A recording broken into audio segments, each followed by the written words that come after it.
I know Senator Grassley has a conflict and is unable to make it, so I'll turn next to the ranking member of the full committee. Before I do that, I'd ask unanimous consent to make part of the record two stories by the the New York Times, dated April the 17th, 2023, and actually the first one is February 25th, 2023. These were investigative stories done by the New York Times, the title of which is Alone and Exploited, Migrant Children Work Brutal Jobs Across the U.S.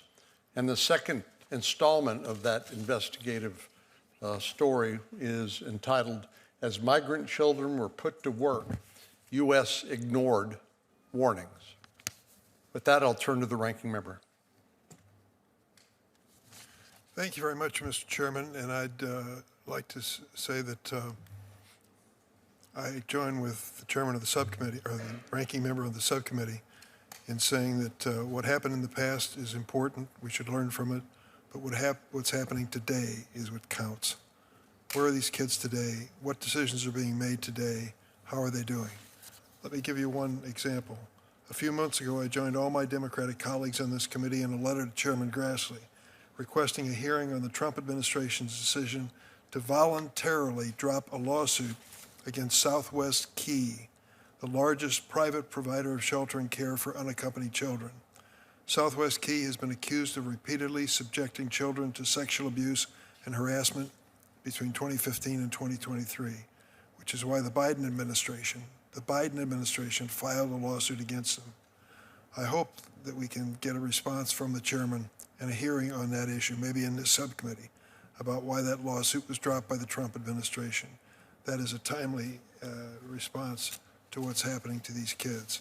And I'll just close by saying that I've joined with Senator Padilla because we have whistleblower allegations that the Trump administration misled the courts to justify deporting unaccompanied children at risk of trafficking and abuse.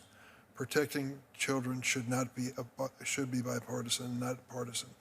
When I was chair, we held a hearing holding the Biden officials accountable for the unaccompanied children. I call on Chairs Grassley and Cornyn to do the same. Have the courage to hold this administration responsible as well. Let's get to the bottom of this for the good of these children. I yield.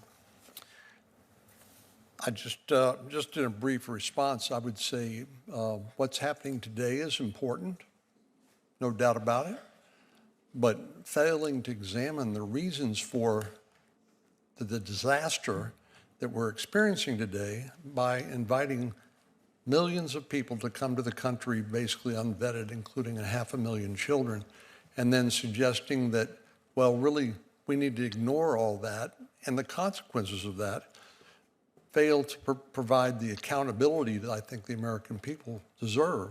And the work is not yet done because many of these children are simply unaccounted for.